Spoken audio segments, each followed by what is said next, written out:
Thank you very much, Julie. Welcome everyone tonight to our June 23rd, 2020 Board of Trustees public session. To begin our meeting, we will of course begin with the Pledge of Allegiance, so please rise for the pledge. I pledge allegiance to the flag of the United States of America and to the republic for which it stands, one nation, under God, indivisible, with liberty and justice for all. Thank you. So we'll begin our board meeting with a resolution regarding Juneteenth. So I will read the resolution, and then we can resolve it. So the village board ratifies the following resolution. Whereas President Abraham Lincoln signed the Emancipation Proclamation on January 1st, 1863, declaring the slaves in Confederate territory free, paving the way for the passing of the 13th Amendment, which formally abolished slavery in the United States of America. And whereas word about the signing of the Emancipation Proclamation was delayed 2.5 years to June 19th, 1865, in reaching authorities and African Americans in the South and Southwestern United States.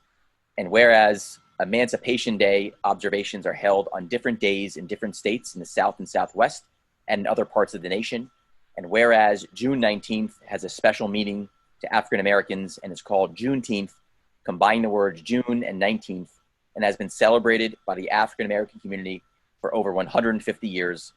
And whereas the state of New York recognizes June 19th as a celebratory observance, and whereas the village of Southampton wishes to formally distinguish the significance and history of this important part of history, now and therefore be it resolved that the Board of Trustees of the Village of Southampton, New York, does hereby commemorate Juneteenth in the Village of Southampton, New York, and urges all citizens to become more aware of the significance of this celebration in African American history and in the heritage of our nation and village. And be it further resolved that a duly certified copy of this resolution be prominently displayed at Village Hall. Is there a second? Second. All in favor? Aye. Aye. Thank you for that. Next is our public comment.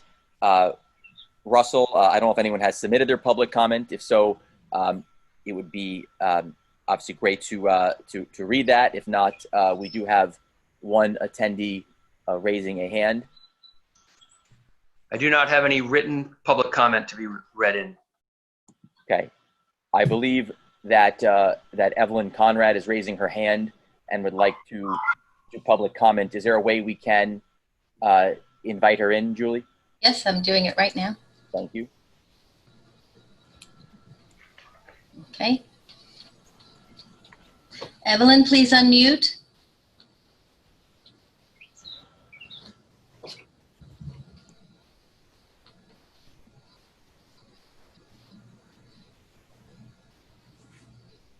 You hear me now?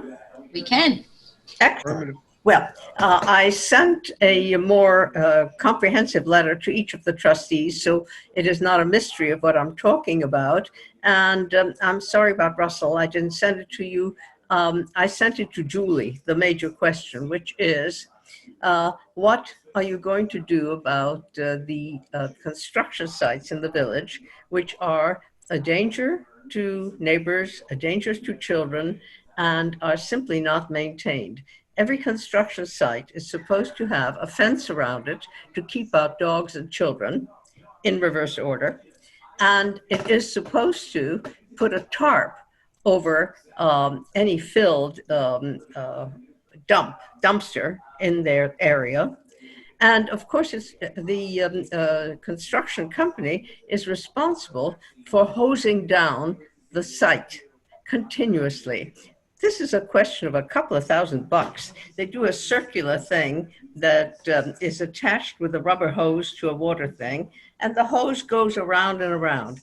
I don't know who is saving them the $2,000, which would be billed to the owner in any case with a management fee on top of it.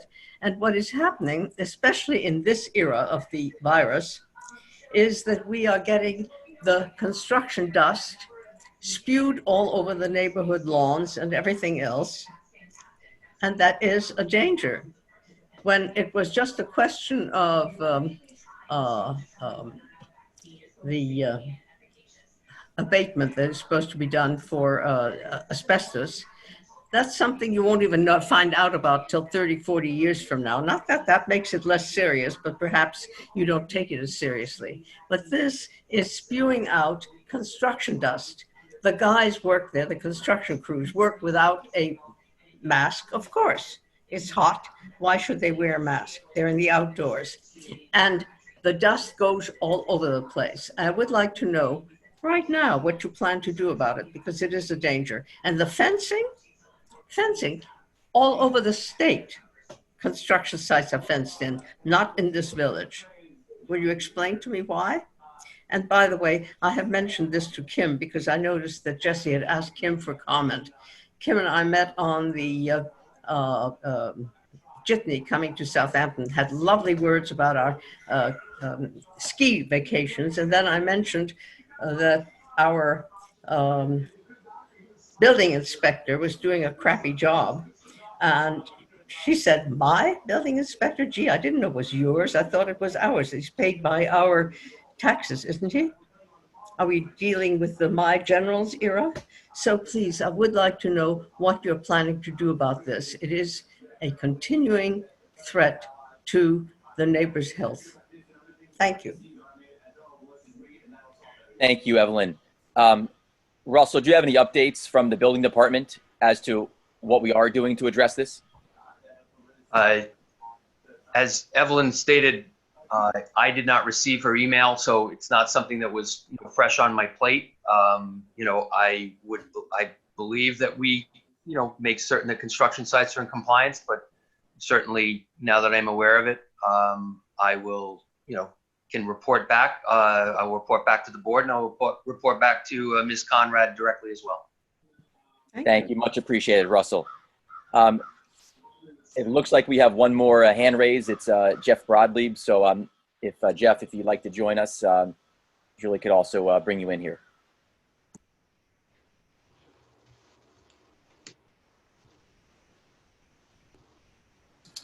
Jeff, please unmute.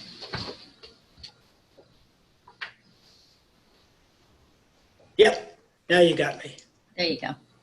Gee, I thought I'd be on camera. I even dressed up for this. So I hope everybody's wearing pants.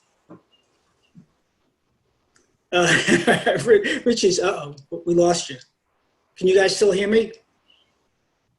Yes, we can hear you, Jeff. Oh, okay, good. So what I'd like to do in a couple of minutes is just bring your attention to an absurd situation that we deal with on the ARB. As most of you know, I serve on the ARB along with some dedicated folks, Sarah Latham, Susan Stevenson, our chair, and Alice Cooley, our counsel, along with Anne, Jackie, Julie, and then last night, Charlie, videographers. And we spent a long night together last night, and Julie could attest to that. Anyway, the absurd situation is this, ladies and gents, that it's harder to get the addition of a dormer approved than it is to demolish a house.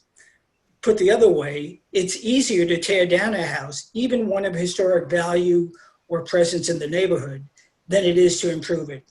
So this is a situation, and it's existed for a while, that needs to be addressed and a change in the review process. I'm not looking to discuss it this evening or debate it this evening with you folks. I just wanted to alert you to the situation, the need for a change, and then tee up the notion of a solution that we and Alice Cooley are drafting, which is simply that all applications for demos of houses older than 50 years be subject to architectural to review by the ARB. So depending on the procedure, I'd like to see that as an agenda item at the next available meeting, and I'll work that out with Julie and obviously the folks on the ARB. Thank you very much, Jeff. And on behalf of the entire Board of Trustees, we wanted to thank you for your service to the ARB. We know it's not an easy job. It's a big time commitment. So thank you again for your work on the board. And we're looking forward to working with you on that new piece of legislation. Okay, great. Much appreciated. And we appreciate all the work you folks do. It takes a village. Thank you, Jeff. So it does not look like there's any additional hand. Oh, okay, never mind. I see Jane Claire as well. Thank you, Jane.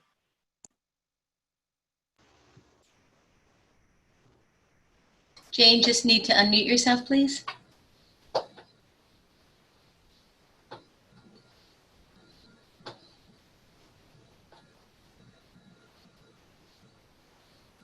Jane, if you can unmute yourself. Hi, sorry about that. Can you hear me now? Yes, you're fine. Yes. Okay, thank you. Is now the time to talk about the Cooper's Beach possibility of wine and beer, or is that later in the meeting? There is a public hearing, so I believe during the public hearing there will be the call for public comment, so it might be best to do it at that point. Hold to there. Okay, thank you very much. I'll do that. Thank you. Okay. Thank you, Jane. Okay. With that being said, we will move forward to our discussion items. The first discussion item is Southampton in the streets.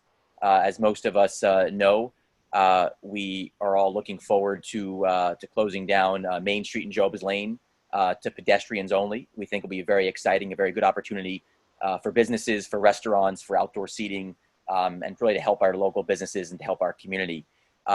We just obviously need to do a resolution tonight, but we wanted to just discuss a few open-ended items. So Russell, I'll let you take this from here if you might just want to update the viewers tonight and just kind of let us know where we are with that, and so we can prepare a resolution if need be for the end of the meeting. Well, the part that I want to add is that I do know that a number of members of the Board of Trustees and the mayor have been discussing an idea of expanding commerce, and by doing so, they thought it would be a good idea to close Job's Lane and Main Street to vehicular traffic at specific times, again, to encourage, given the fact that there are limitations to the number of people that can go into a retail store. Certainly indoor dining is still not on the table at this phase. And I believe that this was brought forth as a way to promote businesses and bring people downtown Southampton. I think I will ask the village attorney, after we have discussion, whether or not we need to be specific in our resolution with regards to dates and times, or the resolution can be broad enough that there is a mechanism that triggers the closing of those streets. But other than that, I think the folks that the mayor and the trustees who all had a hand in it and all had ideas of how this would look, to weigh in and let the public know what the thoughts are. Okay, if there's anyone who'd like to say anything, I'm open to all possibilities. I think this is a great idea, so long as we're, of course, listening to the business owners. And of course, this is just a pilot. So if it works well, great. If not, we don't have to move forward in the future. So is there any board members who'd like to comment? Yeah, I'll start with some comments. I reached out to the board probably about a month ago, May, and just started to talk about this. Relaxing some rules, starting with outdoor dining. We started to find out that, a lot of municipalities, cities on our island and our, East End were starting to look at these things, and it was something that we started to chew on. And then as we got closer to the weather being nicer and really realizing this was going on a lot longer, tomorrow is going to be the start of phase 3, which permits 50% occupancy inside of restaurants, and retailers opening up 2 weeks ago to have people in. It was one of the things where, what can we do to help capture some more business for, retailers, merchants, and, dining. We've seen that the resurgence of outdoor dining, that's been good for not only business owners, but, people coming into the village. They feel safer. They feel that outside gives them a better chance of not being in direct contact. So it was one of the things that when I sent the email out, everybody was pretty much on board, and we were trying to work out some logistics. And, it is a pilot. It is going to be really dependent on the businesses to, really put their best foot forward and want to really stay open a little bit later. And again, as a village government, we can shut down roads, but we can't really, open up businesses and keep businesses open. It's going to really be a collaborative effort amongst, everybody involved in the downtown. We do have a beautiful downtown. The heart of our district is absolutely stunning. And it's a great way to, provide a pedestrian-only and safe atmosphere where we can really, hopefully this is the beginning of something that can be beneficial. And to reiterate to the mayor, when he replied, he was totally for it. And, he had mentioned, I originally had mentioned starting with Saturday being one day. He had thought about the ideas of doing two. So, and there was a couple different ways we could do it. But as I went through a lot of the meetings with traffic consultant, PD, and DPW, they felt that maybe the first, crack at it, we just shut down the streets. It could be a little bit easier. It's not perfect, but it's a way to go about it. And if this goes successfully, maybe we just start looking at parking spots only. So again, we do have a lot of parking behind our main street in Job's Lane. So there is a lot of access. And, someone told me about a month ago, this is a great time to get people to learn to change their habits. So, we do have access in between from parking lots through alleys to get onto Main and Job's. So we just figured that we'd go for it, and that's where we are right now. I'll just add that in our business revitalization committee, we conducted some benchmarking, and also on our county calls that we participated on, we're hearing that other communities are doing this pretty successfully. Southold has done this for a few years, every weekend or 1 weekend a month. And then Greenport is commencing it. I think Up Island, many places are doing it rather successfully. What they told us is people like to come to the village because they really have nothing else to do, and the beach is cold at night and they want to walk around. They feel sometimes, people who are, immune compromised, that the sidewalks during the day are very narrow, and this gives everybody a tremendous opportunity to walk on a broader area and window shop, and hopefully the mom and pop stores stay open a bit later. But our outdoor dining can be enhanced according to the governor's orders.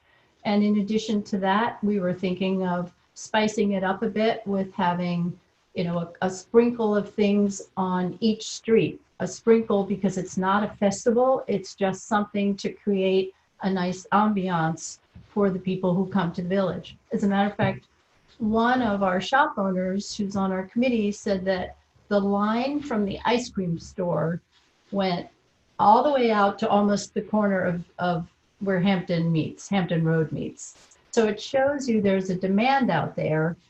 And we wanted to try and pilot this because when you think about it, our businesses only have about 8 to 10 weekends in the summer where we really have a larger group of people coming.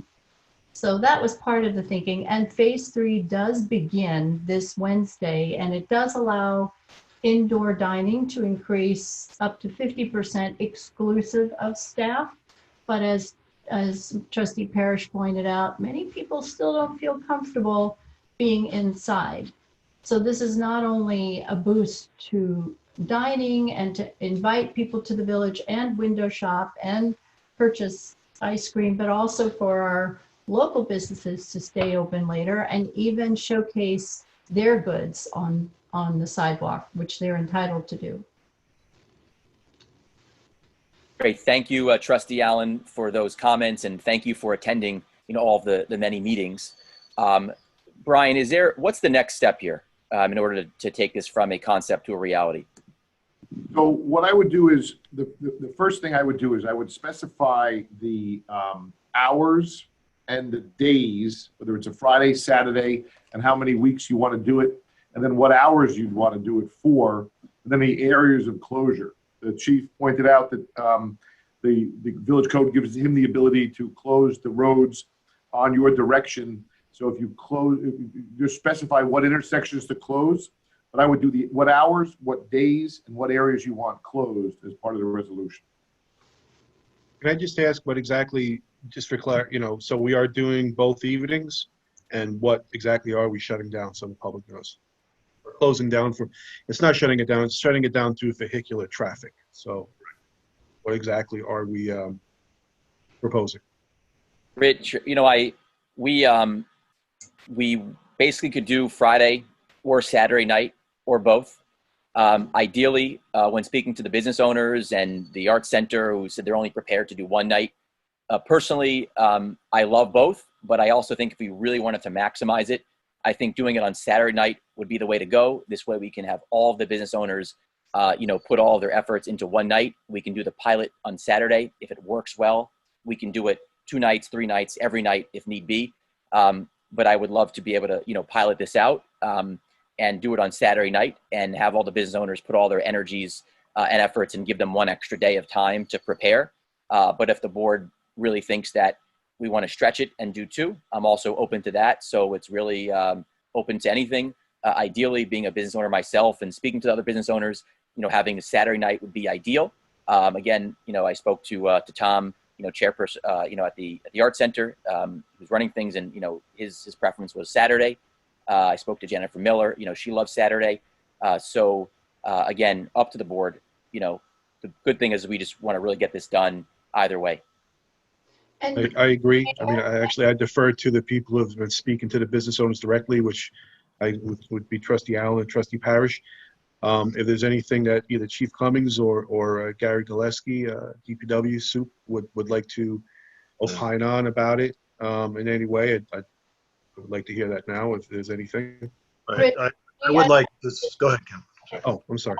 I spoke to Tom Dunn from the SAC about 45 minutes ago, and his concern is because he had originally heard that it was only one night, and we had understood based on the email exchanges that we would attempt to do 2 nights per your recommendation. So he didn't plan on staffing one of the evenings. He's since worked that out, and he has indicated to us that he's also worked out the music because Jennifer Miller had wanted to have music on Saturday. So he would put his music on Friday, and then we'd have 2 evenings of, some nice music coming out on the street.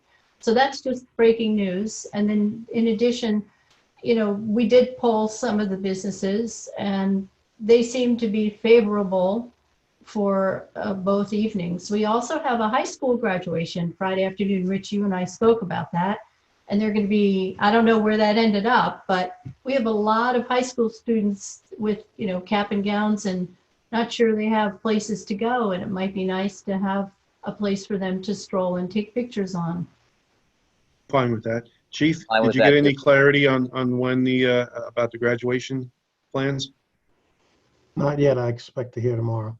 It's going to be hard for us because if it's the full route that they at least told us in the beginning that the plan would be, I'm going to be maxed out on my staffing to handle that, and to keep guys to do the Friday night thing is going to be, we'll do it, but it's going to be tough.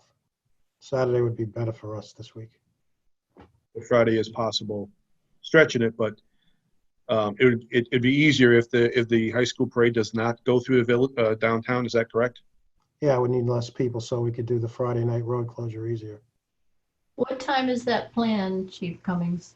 It's supposed to start at 2. I have the lieutenants checking on it because I got some updated information today that it would be a different route than we have planned for. If it's the different route, then I'll have plenty of people to handle the Friday night road closure. If it's the original plan that we had, it's pretty much the whole police department's going to be working to do the graduation. Chief, can I ask what does it mean on a weekend night to have street closures, from, I'll say 6:30 p.m. to 11:30 p.m. from a staffing perspective, twice a week? That's going to, I'm guessing somewhere in the area of 24 to 30 hours overtime each night. Because right now we have 1 foot person, but we'd have to handle all the main intersections. We could barricade the alleys, but we'll have that regular patrol, like a foot patrol, and we'll have to staff the intersections because people tend to not want to they move the barricades, to be honest with you. So until the village gets used to this, it's going to be labor intensive for us. All right. If I just a couple things, just the Friday night we were interested in DPW. It's just thinking that if we had Friday and Saturday as a dry run, then that gives us 2 nights to figure everything out before 4th of July weekend comes. So we were interested in that. I've been dealing with Chris Wetter. He probably told you, Tom, we do have a series of concrete blocks that we're going to be using in the roadway. So I think once we get those blocks in place, we don't have to worry about dining people in the streets. I'm not, well, we'll have to talk about it tomorrow when we meet, but I'm concerned about getting fire trucks and ambulances in. So we may not want to do that. Right, and what we also talked about was leaving a 14-foot lane that we could use metal barricades to have a fire lane down the center of Main Street, and like a table-free zone would be good. Okay. The one thing we want to talk about tomorrow too, I want PD's input, is we're looking at 6:30 to 11:30, and I heard a 5:30 close to get cars out. And I want to make sure the police department can get those cars out in an hour, or the majority of them, because we have like 150 cars that could be in there. Yeah, and I'm not sure if the board's going to authorize us to tow, because that usually creates a lot of acrimony. So That's what we've done in the past for 4th of July, correct, Chief? Yes. So usually we've exercised that authority once a year. So And we usually give a pretty good amount of notice to people. correct. So that they're not there. Okay. Right. Now, if the board does this, we can put signage up tomorrow to let people know in advance of the event, and we might want to go store by store so any of those employees who are parking on the street would know that they have to move their cars. Yeah, and that's labor intensive for us too. We have to try and find the owners of these cars that we don't want to tow. That's the main thing. I have no problem doing it Friday and Saturday night, but Friday is off of a weekday and cars be parked. And so as long as you have enough leeway to do what the chief is to notify people that the signage. To your point, Rich, if there's a rogue car parked there and they didn't get the message, would they still be able to drive out through that middle lane, or is that considered a pretty big hazard? Chief, Gary? Well, when we met with Officer Wetter, he did say that he would have staff there allowing people to circle around and get them out the easiest way. And again, the chief's point, there's some overtime, things to look at. And, again, this is our first crack at it. And, it's good to hear some of the other points. I know Gary has some viewpoints, and then Officer Wetter put some really good plans together for deterring and where certain routes are going to have to make, turns before to avoid coming into the village. So, there is a lot to look at, but again, this is where we are, and the appetite for people wanting this has been pretty evident through, people reaching out and saying they'd like to see something like this. So, I mean, I'm good for either. Again, my first was a Saturday. That was my original, email I sent out. I could do either or. The reason why Friday popped up was because a lot of it had to do with the high school. And so we thought about that. Could they end up circling around and, coming over and being able to just, do something, spend some time with some friends and be able to grab something to eat on the street, an ice cream or anything like that. So I think that's where that came from. And that was sort of like a later addition. And we have the chalk art too. Right. So the youth committee and the library has donated chalk to us, and we're going to get your opinion, Gary, to designate a few spots on both Jobs and Main and allow, our next generation to partake in chalk art. And it would be on both evenings. So we would just want to cordon off a couple spots where they could do that. And then, of course, the restaurants would want to push their tables out. And Brian, we communicated a little earlier, but just if we could just get a little guidance to what we can pass to them so they know, what their next steps are. I know under the umbrella permit, you had indicated they were okay. Yeah, so, I think I'm going to return to that in a second, just to keep the conversation focused. The board just has to approve the hours, have to approve the days, and have to approve the area of closure. With regard to the SLA enforcement, again, all SLA regulations, state liquor authority regulations stay in effect. Their open container law remains in effect. You have to consume alcoholic beverages, either takeaway to consume at your home or to consume at a seat at a table. It's not a congregating fair situation. There is no waiver of the open alcohol container rule. That remains in full effect. And the SLA and our police are going to enforce that. So just want to be cautious that that's what that is. Even though you can take these away, they are for consumption somewhere else, not for consumption on the sidewalk or on the streets. So always want to be crystal clear about that as well. And any service by restaurants must be immediately adjacent to their restaurant. So if you're in front of your restaurant, roughly, say if it's 100 feet, go out to 100 feet, and that's your area. Either side, if you're on a corner, to figure out. But you have to be under the regulations. You must be adjacent to your restaurant for service. Counselor, to that end, if I just may, because I think you and I have discussed this because people point this out by observing it. So when you say in the SLA, when you say open container law, that does not, make people free for them to walk around the village with one of these because of that. But there have been concessions made because of the phases and the governor's EO that you can consume the beverages within the vicinity of the establishment that is serving it. Where in the past, you may not have been able to. Am I interpreting that correctly? Yeah, no, you have to, there's no service at bars, and you can't congregate. And if you're there congregating, you have to have a mask on. If you have a mask on, you can't consume a beverage. So you've got to be seated for no mask inside a restaurant situation for service. So, I mean, I think just with that, and also inevitably, everyone should brace themselves for the uptick in social distancing complaints, which are going to result when you put more than now 25 people near each other. You will result in, there will be a significant uptick. So everyone just has to steel themselves for that inevitability that will come if there is at least one person who does not choose to wear the mask. Those complaints will come. But I think I have faith. I think we'll be able to do it, and I think we'll be successful at it. But just brace yourselves for those kind of things that come. Yes. But I think to the mayor's point of what the board just needs to move off onto this item to the next point is the hours, the days, and the area of closure. So hours 6:30 to 11 or 11:30 because it allows people to leave the area where their stores close, in the 6 range. And it's kind of the transition from the folks who don't want to stay there to the kind of casual dining mom and pop store remaining open. So 6:30 to 11, 6:30 to 11:30. We had indicated 6:30 to 11:30 in our email. Yeah, that's correct. We allow the police to close the street at 4:30. I mean, you could do it at 5:30, but just make a resolution that they could close it at 4:30 if that comes up in the future. Okay.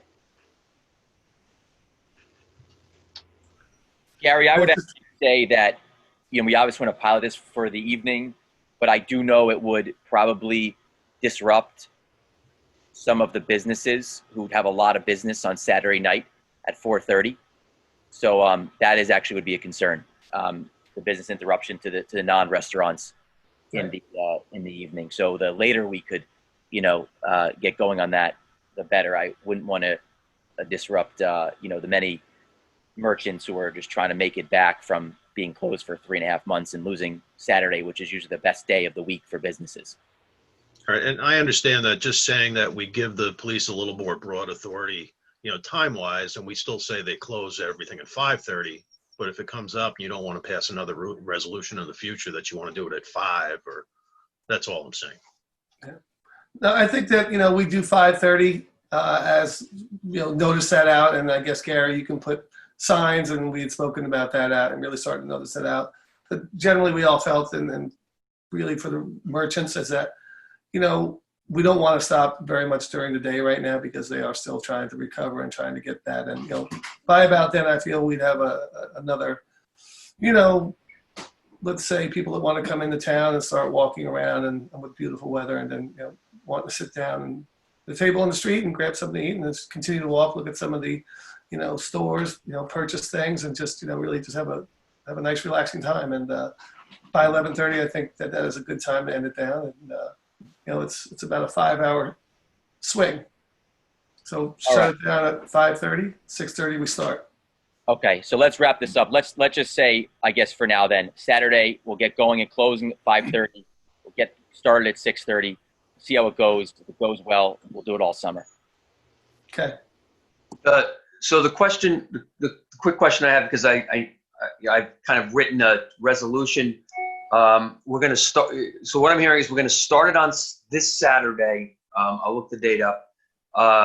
But it will then continue for Friday and Saturdays. Do we want to put a date of our next meeting or our second meeting in July as kind of a sunset? And then if it's going well at that meeting, we could extend it. How do you want to do that? I think that this really is just a pilot. And then from here, we'll be able to reassess.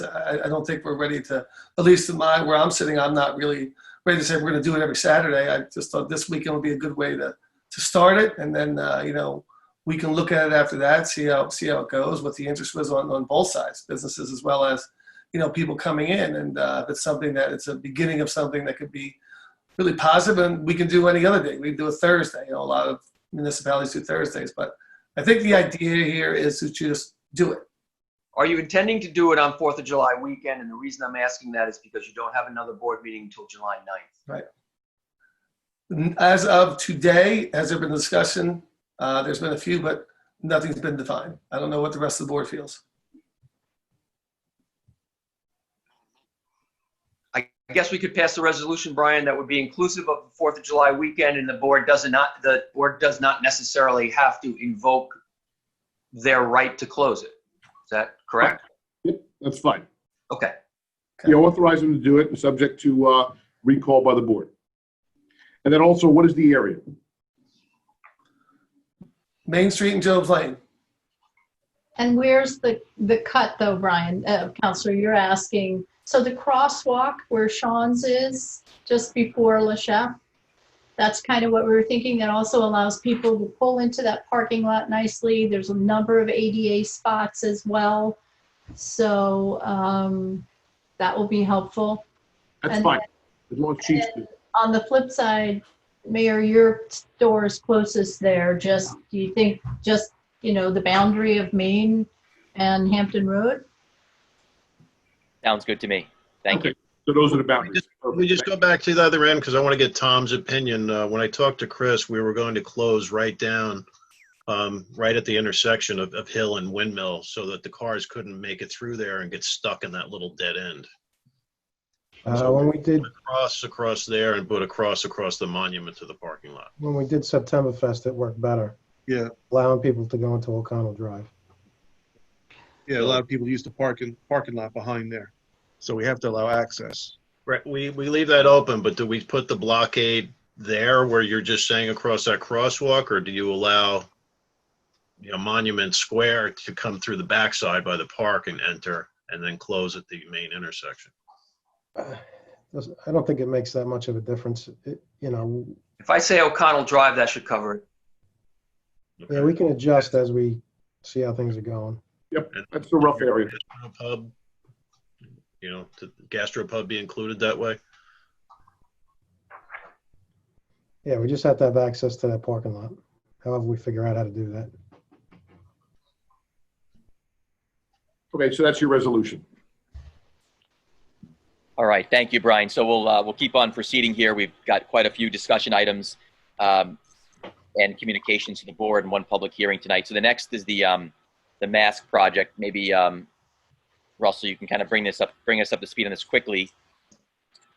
Yes. So real quick, there's been some discussion. There was a project done in Sag Harbor Village. The board was sent a memo that described what it was. It is a 18 foot by 24 inch banner pennant that hangs on light poles. And what it does is it features the village. It features either a frontline first responder or essential worker, local, that everyone locally would recognize. And it basically says, wear a mask and please do so for your neighbors and friends. So in order for the board to weigh whether or not they thought it was a good idea, Julie and I engaged with the gentleman who Rob Weinstein, who tailored the project and ran the project in Sag Harbor. We put a whole portfolio together. If the board's interested, we could get it up and running in a week. But again, we just wanted to have the information as to what it entails, give an idea to the board as to what it would take to do. And if the board pleases, we're ready to rock and roll. The cost would not exceed approximately $5,000 in total. I do know that there's been some comments from board members. I know there's been comments from the superintendent of DPW with some concerns about some damage to the light poles and some repairs or painting that may need to be done later. But again, not to go into too much detail unless there's a majority of the board that feels they want to move forward with this. Russell, I would say, to the public in this one, it doesn't seem like I've got support here, but this is something I think has been very successful in Sag Harbor. We're seeing a spike in coronavirus cases in certain states throughout the country. Florida had over 3,000 coronavirus cases just yesterday, new positive tests. Also increases in new hospital admissions. People in Florida are not staying in Florida. They're traveling around the country. Likely they'll be coming here too. And so the safest, best thing we can do is wear a mask and to socially distance. And if this campaign would help even one super spreader who's asymptomatic or who got and has symptoms, I think it's very helpful. It's been really successful in Sag Harbor. I just got off the phone with Mayor Mulcahy, said it's been extremely successful there. I would love to have the board's support here, but we obviously need 3 votes to pass a resolution. And personally, I'd love to see if we would have those 3 votes here. I'm very passionate about this project. Everyone knows how committed I am to have people wear masks, passing them out in the street in my free time, the little that I have. So I just would love to hear some comments, then we can move forward. If we don't have the votes here, we don't have the votes, but I would at least like just everyone to kind of state their position. Yeah, I'll start off. I replied that I really wasn't crazy about it. At this point, we're 3 months in, and we've been really conditioned to wear masks on a daily basis. It's actually become part of our routine to the point where, if you don't have it in your pocket or have it in your car, there's sort of a panic that sets off, and at least me and some other, people that I've come across. Again, it's it is a good thing. We do have a big banner as you come to Southampton Village. I do know we do have signs all along the individual stores too. So, it is definitely something that is always you're looking at. But I just don't, coming into July to have banners put up and with some of the comments that, Gary had made and things like that, and with the cost of it, not just fully supportive of it. I'll echo Trustee Parrish. Again, a well-intentioned idea. I know where it's coming from. I know what it's intended to do. Again, having now been around all this, as we all have for, going on 4 months, the message is out there. Again, I think it's a well-intentioned project. I'm just not sure whether the money spent on it is a risk-reward type of venture that I think is, that I feel spending money on and going after. Which, as Trustee Parrish said, I think a lot of people are conditioned into doing it. Mayor, you're right. There are areas spiking now, some which are spiking because they've been anticipated to, because they were further away from us. We were the beginning of it, and it worked its way west, so to speak, and south. But I think as an area, we've had some of the best numbers compared to peers, compared to counties, compared to towns and villages and the state and so forth. So, as Trustee Parrish said, I think I think people get it. I think it's a nice campaign. It's a nice so forth. But I think going into a holiday weekend, 4th of July, which we do put other things out, I think somebody mentioned that it could be a little cluster of banners and information and so forth. So again, good message, well-intentioned. I just think we could put the money elsewhere towards something. So no, I'm not particularly for the idea. Sorry. Okay. Trustee Allen. Yes, I actually like the idea a lot, and I like it for the following reasons. I think as the summer progresses, people's guard is going to come down. So that's one piece. And I know we have a lot of signs around the village, but what's really cute about this, and I don't know what Mayor Mulcahy said to you, Mayor, is that this incorporates pictures of our local community. So I mentioned this to somebody at Stop and Shop and somebody at CVS, and they would love to be on one of these banners. And I think it shows that we're an ecosystem. So even though everybody's trying and we're not here to admonish people, this is in a way a gentle and kind way of demonstrating that we're an ecosystem. And if someone isn't wearing their mask, to remember that they could really harm someone, even if they don't mean to. So I thought it was nice. I don't like the logistical problems that Gary laid forward, but I actually thought it was a nice idea. So, if we were to go offer up a resolution, would you second it? yes. Okay, thank you very much for that. And Trustee Polaro? I was in Sag Harbor today, and I saw the signs that they have, and I do think it's awareness, which is a good thing. But I also then look at the cost and look at what Gary sent around, and so I would love to learn a little bit more about what happened last time when banners were up and why we had to repaint all of our poles from the last one, because I think it turns, if that were to happen again, it would turn something that is well intended and doesn't seem that costly at more than $5,000 and could be potentially much greater cost to the village if we had to do that. So I would love to learn a little bit more about that before saying yay or nay to it. May I just say something that I understand that Trustee Polaro talked about a little more time, and I understand our next meeting isn't until July 9th, but this is kind of a question of Brian. I know from a financial standpoint, I would be comfortable.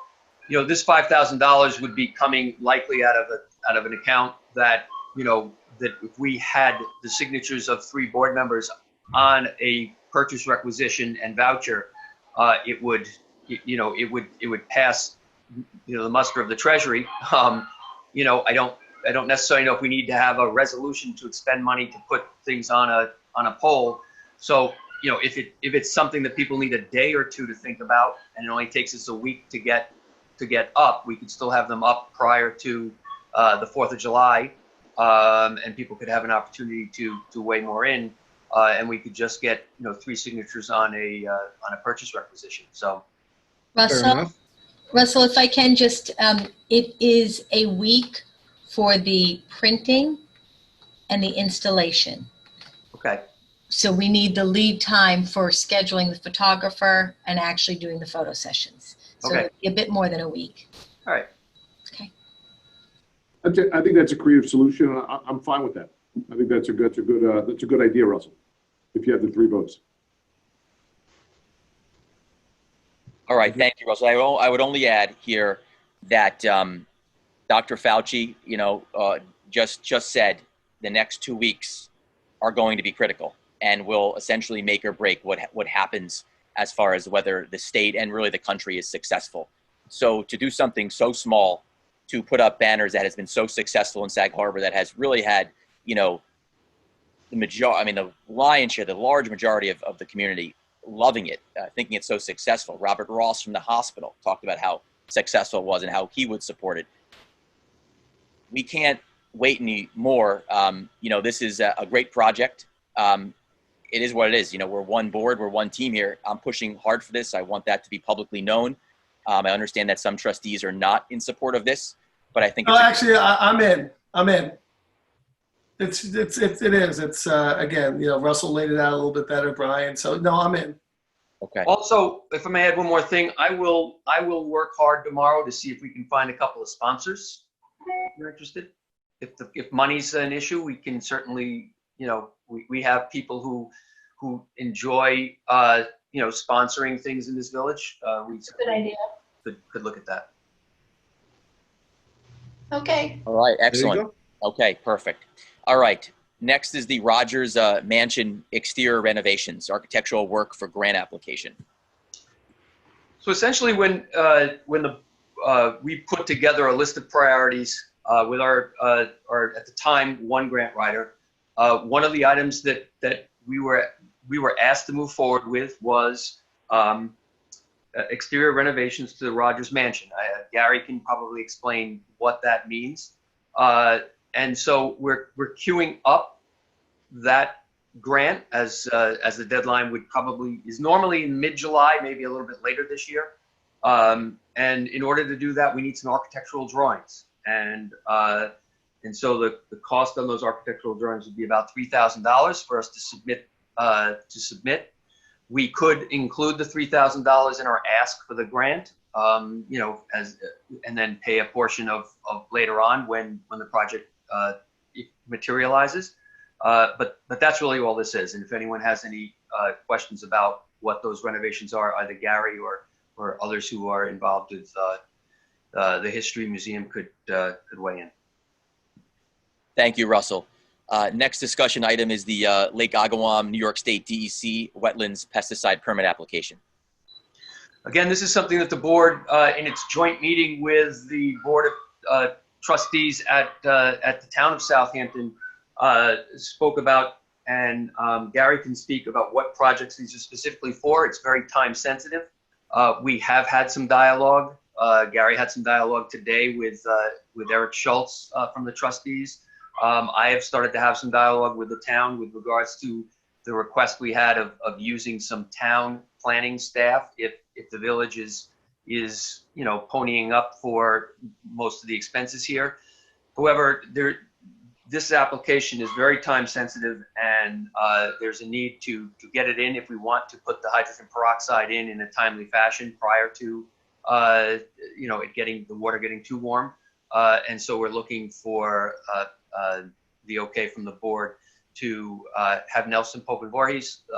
They are for something like this, they've already written a number of environmental. They've got the background and the back work on this particular issue, and it would be the most expedient way to get it done. So we're just looking for confirmation that this is important enough to get it moving. Excellent. I think we're all in support of this one. This is a project that for those who are listening, we're all very excited about in collaboration with the New York State DEC, Lake Agawam Conservancy, and the town trustees. We're going to be doing another pilot program of hydrogen peroxide coupled with a microsonic device to disrupt the harmful algae bloom. So we'll see how it goes, but we should definitely move as quickly as we can. And you wanted to thank we have our Clean Water Committee here as well for their help, and Janice, who's been helping the Lake Agawam Conservancy for some of the work she's been doing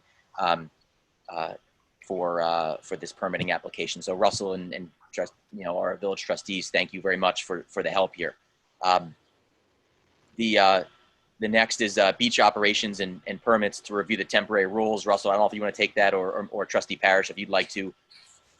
Either way, just would like to we do a quick recap here. So I'll just give a quick update of a report that we received from Matt Weeks and from his weekend debriefing, and I had a couple of other conversations with him. Daily pass inquiries over the weekend was up to 53.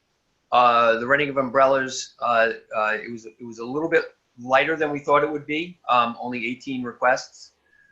They reviewed, if the board was interested, a methodology for sanitizing chairs. They used a series of methods and they used different guidance to get it, and feel as though they have a thorough technique and would be prepared.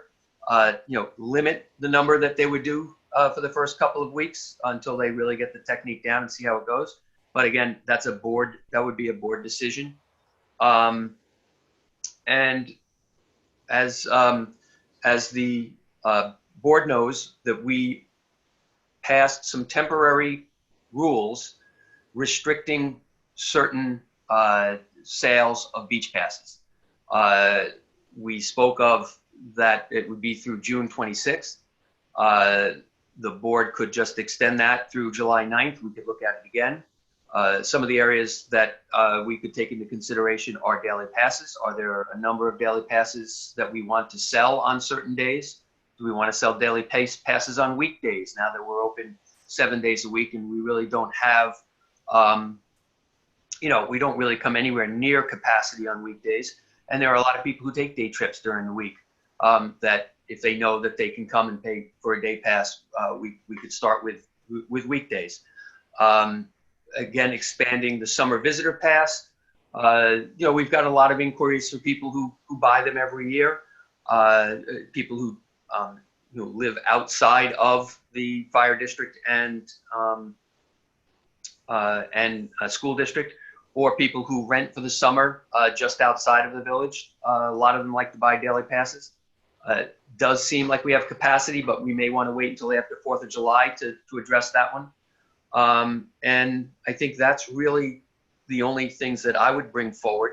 After we have that discussion, I have one more thing to bring up about the beaches. But so any input, whether we want to just extend as is, we want to extend and amend, that's what we can discuss right here now.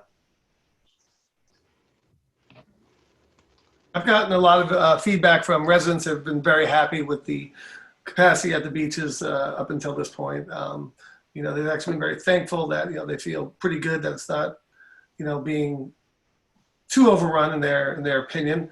I did speak to Matt. I know Andrew had a long conversation with Matt also about the beach chairs. When I emailed with Matt about a week ago, I wasn't on board with that yet. I was still a little bit concerned about how, the way that they were going to sanitize, it was going to be done correctly. And, coming on into July 4th, I still have some concerns about, this is going to be a big weekend. If they get overrun and they're not really prepared yet, what's that going to be like? So I'm totally fine with extending this to July 9th. I'd like to hear some other opinions. Andrew, what was your conversation with Matt? Because I know you did speak with him also.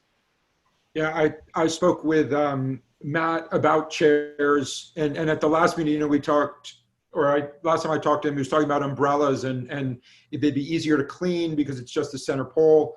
The Beach Boys would be putting it up; they would be wearing gloves, and same with the chairs. I know there are other areas in this village that are going to be renting chairs. They will be cleaned on a daily basis. There is a way to do it with a hydrogen peroxide solution that they are using and then leaving it to kind of dry overnight.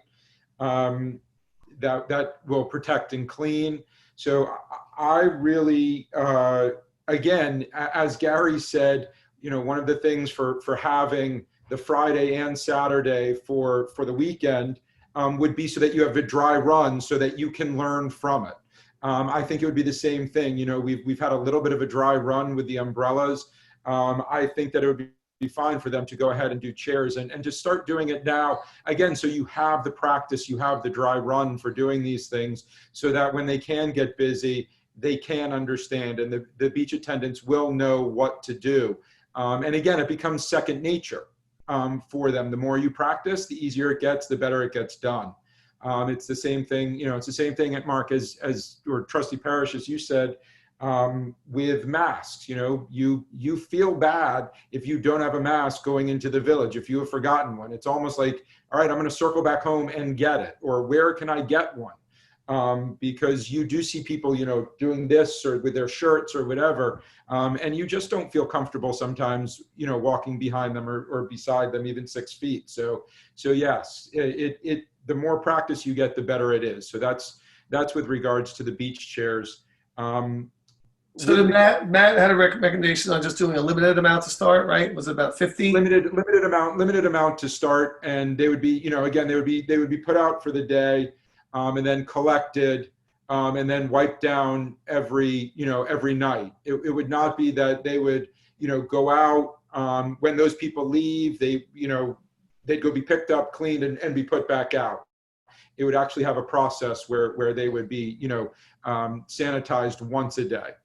And umbrellas are definitely a lot easier too, and those are pretty valuable, especially as we're getting hotter now and with the Exactly. sunlight. So, and it's also, as you know, I think Matt had said too, the safety, you know, of some of the cheaper umbrellas that people were bringing to try and protect themselves from the sun and protect their kids from the sun, especially with the wind we had, became projectiles and you know, were cause for safety. So that was something too. I think it was good to get the heavier umbrellas that really go down in and kind of grab. So that is good for me.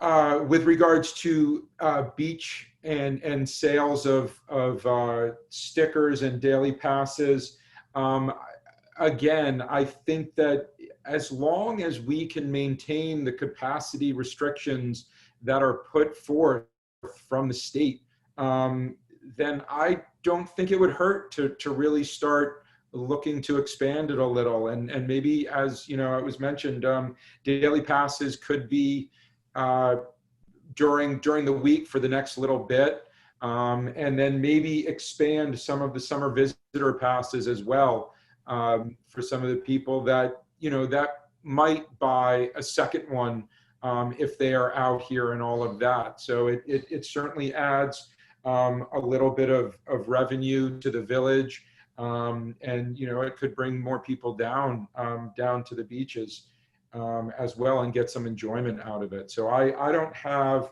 an issue starting to think about that as well, especially as we enter phase 3 tomorrow.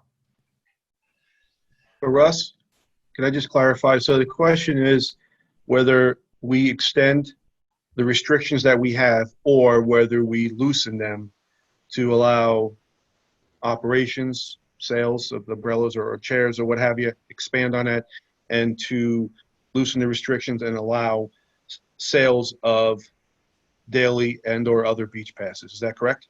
Right. So there are two parts. Which I'm for, by the way. I mean, which as Trustee Polaro said, you know, that they got a science down, that they've been working on it, and the worst, if it becomes too cumbersome for them, we could always, you know, they have the ability to pull it back. So I have no problem loosening restrictions as we go into the third phase. So real quickly, there are two parts. The parts that are done by resolution are whether or not we want to loosen or start to sell daily passes in the next section of, you know, the next, you know, between now and July 9th, and whether or not you want those daily passes to be sold every day, or you want to start weekdays. First we have to extend the resolution that we passed on July 26th. And if you wanted to amend, so it would be extend and amend to add the sale of daily passes either on weekdays or all days.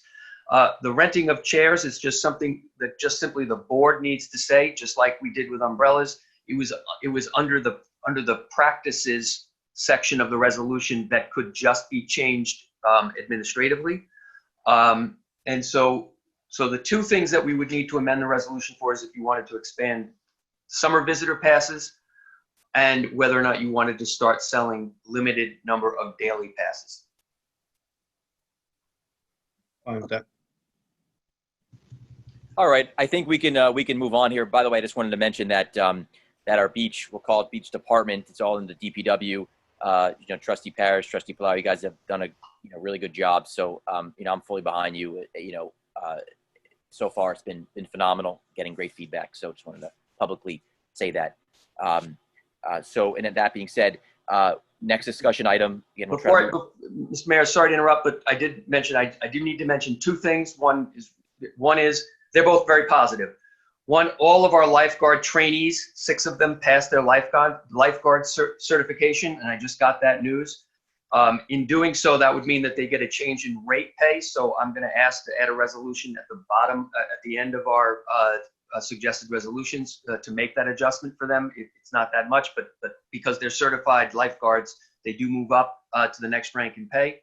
And the second piece of great news is that one of our lifeguards, and I did not get permission yet to say his name, but one of our Cooper's Beach lifeguards saved a young boy this past Friday at Cooper's Beach during his off hours. He happened to be walking down to the water when he noticed the young boy yell out and was being swept out by the current. The lifeguard basically said it was a very, very simple save. However, the father of the young boy was very, very grateful. And he said, thank you so much. And he wanted that passed on to the board. Excellent. Thank you very much, Russell, for the good news. We should definitely also send the lifeguard a thank you letter as well. We'll move quickly here. Number 6 is art in the park, farmers market. Russell, you can take that. And number 7 is the vacant storefronts, and Brian can take that one. Okay, so Art in the Park has already been approved by the village board, and it was scheduled for July 12th. Obviously, it was subject to the restrictions of any executive orders.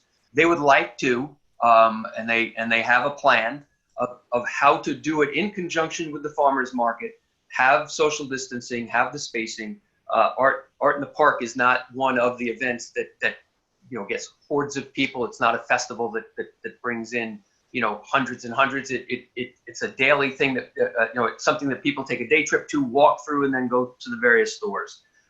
So I just wanted to bring it to the board's attention, and we don't have to pass a resolution because we've already passed one, but they are looking for permission to go forward as long as they are following the guidelines of the executive order. And again, Brian, you would need to weigh in, obviously, on as to whether or not that's would be an issue or not. As long as they're complying with what the ag markets put out very detailed regulations with regard to farmers markets. I know that the mayor, certainly the trustees are on those calls, or we're on those calls with the county. So as long as they're in compliance, it shouldn't really be an issue. All right. Thank you very much. Brian, do you want to take the vacant storefronts? And maybe you might want to open, basically, pass a resolution tonight for a public hearing at another date. Yes. I do have a drafted resolution. If the board is interested, that will be an add-on after we do the resolution for the lifeguards. All right. So maybe we'll just move forward. We'll get to that later in the meeting. So we can move to the public hearing section, and we've got a local law amending section 86.8 of Article 2, Cooper's Neck Beach of the Village Code to regulate alcoholic beverages. I'd like to make a motion to open the public hearing. Second. Second. Is there a second? Second. All in favor? Aye. Aye. Brian, this might be you here, or if you'd like to explain, or we can open up the comment. Yep, I'll take it. Thank you, Mayor, members of the Board of Trustees. This is a public hearing to amend Article 86 with regard to the consumption of alcoholic beverages as limited to those people holding a concession, a license with the Village of Southampton, which in practical purposes is only that concession at Cooper's Beach. 82-3 prohibits alcoholic beverages except when it's consumed on a village sidewalk or area when that is sold pursuant to a concession issued by the village. However, section 86-8 goes beyond that exception and says that there shall be no alcoholic beverages at any time within a municipal bathing facility and parking area. So to reconcile those two sections, the proposed amendment tonight would just permit if a license is issued at the municipal bathing facility, which in this case there is, that within a village sidewalk, patio, or area down there only, not roaming anywhere else, but within that immediate area, alcoholic beverages would be allowed to be consumed if sold by the licensee. Thank you, Brian. Appreciate that. So with that being said, I believe we can open this up to any public comment regarding the public hearing. I do believe that we're prepared as a board to pass this tonight, but if anyone would like to make a comment, we're open for that. If not, we can make a motion to close, if that's okay. Just a question.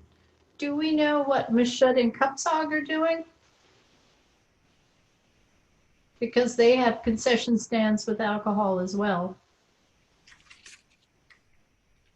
They would be permitted if it's permitted in their license agreement. In their license agreement. Okay, so that's the premise here. Yes, it has to be permitted within their license agreement. Okay. There That's was somebody right. who wanted to speak earlier There from the was, public. there Is was someone she who wanted still- to speak earlier and has raised. Claire, there. Jane Claire is, I'm going to bring her in now. Okay. Jane, if you can just unmute. All right, I think I unmuted. Perfect. Like the And picture. I just wanted to congratulate everyone for what a fabulous job you're doing with all the upheaval we've had in the last several months. And I'm just really impressed sitting here listening to the meeting, everything that's being done to help our village. And I wanted to say thank you. Oh, thank you. As for Cooper's, it just sounds like it's a natural fit. So I wanted to just be able to say that. It does not seem to be anything wrong with doing it, so I'm all for it. And that's my input. Thank you very much, Jane. Okay. If anyone else has any other input, you can raise your hand. If not, I'll make a motion to close the public hearing. Is there a second? Second. All in favor? Aye. All right. Again, if the board so desires, at the end of the suggested resolutions, we can add a resolution to adopt this local law, the amendment of this local law, at the board's pleasure. Thank you, Russell. I would love to do that. Thank you, Mayor.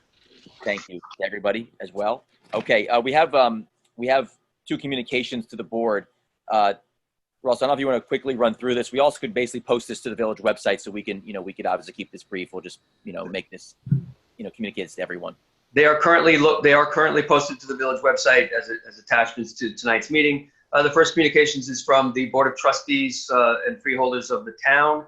Basically, they're further extending the expiration date for their trustee permits and licenses till July 8th, 2020 in the suggested resolutions because we've mirrored this expiration date for the drive-on permits. With them, there is a resolution for us to do similar.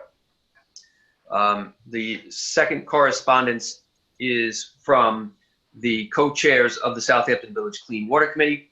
Both of them, both of the memorandums commend the village board for its joint meeting and enthusiastically supports the adoption of the HAB action plan. They do speak about and are looking for the board to also adopt the Lake Agawam 2020 management plan and summary, and had a few other comments regarding the synergy between the plans. Thank you very much, Russell. We now can move to suggested resolutions. Again, you can start with it's resolution 2 because we've got the public hearing there, but I'll let you take this as well, Russell. Thank you again. All right. Entertain a motion resolved that the reading of the minutes for the special joint meeting of June 10th, 2020 and the public session of June 11th, 2020 be dispensed with, and those minutes be accepted as filed by the village administrator, and the actions taken at that meeting be and hereby ratified and approved. So moved. Second. Second. All in favor? Aye. All right.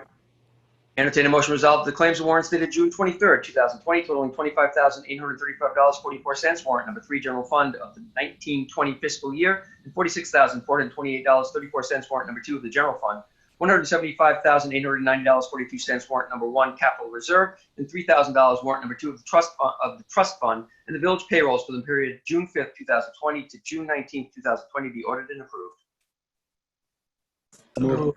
Is there a second? Second. Just real quickly, the only out of the ordinary or larger expenditures were the capital reserve, and those were 3 bills for the ambulance barn, which, by the way, there will be some news coming out as to the move over to the new ambulance barn coming, I'm going to say, either later this week or beginning of next week. No other questions? All in favor? Aye. Entertain a motion resolved, the Board of Trustees hereby extends the 2019 4x4 drive-on permits until July 8th, 2020. So moved. Is there a second? Second. All in favor? Aye. Entertain a motion to resolve the Board of Trustees sets the 2020 surf lessons license fee at $2,750. So moved. Is there a second? Second. All in favor? Aye. Entertain a motion to resolve the Board of Trustees authorizes the village administrator to reimburse the 2020 outdoor license application fees paid by establishments prior to the fee waiver. So moved. Is there a second? Second. All in favor? Aye. Entertain a motion to resolve the Board of Trustees accepts the resignation of Robert Coburn from the Board of Architectural Review and Historic Preservation as a holdover from the expired term ending June 30, 2019. So moved. Second? Second. All in favor? Aye. Aye. Entertain a motion, resolve the Board of Trustees authorizes the following purchases from capital reserve, subject to permissive referendum. 1 disaster recovery system network switches server and 2 monitors for the fire department and fire equipment from fire equipment capital reserve, $38,707. 3 truck chargers and thermal cameras for the fire department from fire equipment capital reserve, $26,140. And 2 MTS power load systems for the ambulance department from first responder major equipment capital reserve, $45,859.50. Moved. Is there a second? Second. Russell, I just had one quick question here. As you know, I brought this up. All sounds good to me, but I was under the impression that regarding our server, most businesses and municipalities are moving to a cloud-based server. So I know we need a new server. That's without a doubt, and we need to do that quickly. But should we be looking for a cloud-based server? I think one of the things, the lessons we've all learned during the quarantine and during COVID-19 is a lot of people are now working remotely, and you know, an on-site server may be a thing of the past. So I just want to make sure if we're, you know, spending the $38,000 that we're actually purchasing the right server. And my preference, again, is just to explore cloud-based a little bit more before doing so. I don't want to hold up our system here, but can we do a little more research on a cloud-based server? I mean, the goal is not to make more work, it's just simply to make sure we're covering our bases here. Okay. So here's the response that was received from Sean Crudler, Island Tech Services, who is the Southampton Village Fire Department's. I saw that response. Sorry to cut you off. My apologies. Yes. Of course, that individual is probably selling on-site servers. So well, they do both. They do both. They actually could price out for us a simply cloud-based as well. So we could get a quote from them on that as well if you want. I mean, again, we could pull that particular purchase. You know, it's been in the hopper. It's not, but obviously, yeah, at some point in time, there's some concern about you know, its firewall and other issues of it. I know, Chief, you share. I was just going to say, Russell, I was going to ask you to expound. Thank you. You just started touching on that. Haven't there been some concerns in that field about the safety as far as hackability for cloud as opposed to having your own server? You know, I'm not going to pretend that I'm an expert in. Nor am I. I'm just regurgitating what I've heard as the reasons why they want this. But have you heard the same thing? I know that given the need and the emergency services aspect of the police department and the fire department, that the people that they have spoken to state that this is the safer method. But again, I can't speak on my expertise in it. No, that's fine. No, I'm not asking you to. Chief, do you have any, again, having quite an extensive network and the whole 911 system in your own building, do you have any thoughts on this, Chief? We've been dealing with a lot of different vendors, including Motorola, which is obviously international, and they recommend an on-site server with a cloud backup, which is what we do. So, you know, we have servers here, and everything on the server is also backed up to the cloud. So we have redundancy there, which is what we need. If anything fails, we can recover it. And I'm correct, this is the server that is shared by the police department, correct? Well, it's in our building, but it's a fire department piece of equipment. They have a Red Alert as their records management software, and this runs their records management software. as far as I know. Could be something else, but that's my understanding. So all the systems we have are, the servers as the primary and cloud as backup. Yeah. We don't have a secondary backup server. So we have, for the police department, you have the primary server there along with the primary server for the fire department. Yes. But the backup to the police department is an iCloud, but the backup to the fire department is not in an iCloud. I couldn't tell you whether it is or not. I would imagine it probably would be, since that seems to be the standard now. Okay. And then for the village, our server is located where? I would probably say Village Hall, Okay. somewhere. We have no backup server anywhere else, not even with our tech vendor? Yes, we absolutely have. Okay, good. We absolutely have a backup. I'm not certain whether we keep a physical backup as well, which is often recommended that you keep a physical backup of your systems. But however, we have had to call, we use a different vendor than the fire department. We've had to call on our vendor to bring us back after there have been some power outages and a glitch in our generator. Which is something Gary's been asking for a new generator for a while, but that's another day. No, there's cloud-based backup that's kept at Fluid Imagery in Setauket. Good. Okay, thank you. All right. So Thanks for that, as far Chief. as this, I mean, I have no problem moving forward with this, but if there are some reservations, then so be it. And if the board has reservations on whether to pursue this purchase, then that's fine.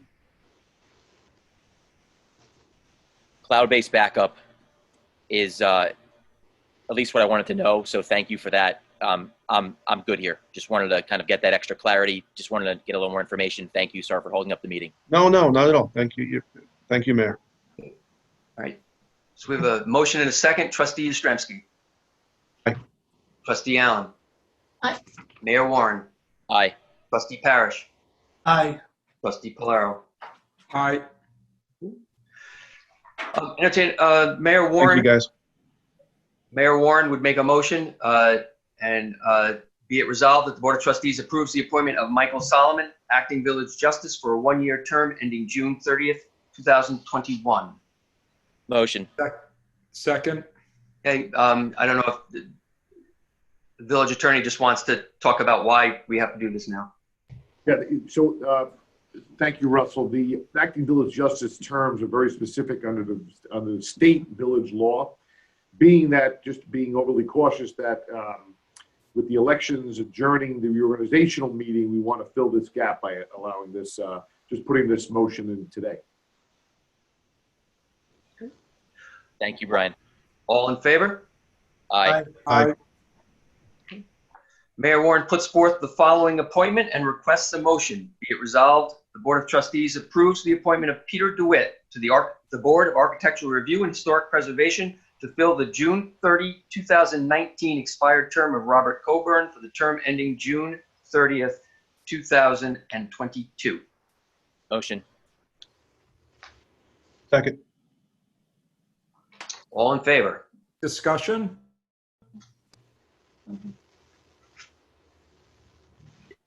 Well, I just- aye, and then discussion. No, yes? No, discussions after the second. I thought we had Second. Yeah, I'm sorry. Okay. I just wanted to see, I know that we emailed back and forth on this, and I know that he's very qualified, but Mr. Mayor, do you have a second candidate that we have two empty seats? Is there a second candidate that you see, that you would like to kind of have on there as well? With this person that both could be, entertained at one stage, because we also have the replacement that needs to be done for Curtis Highsmith as well.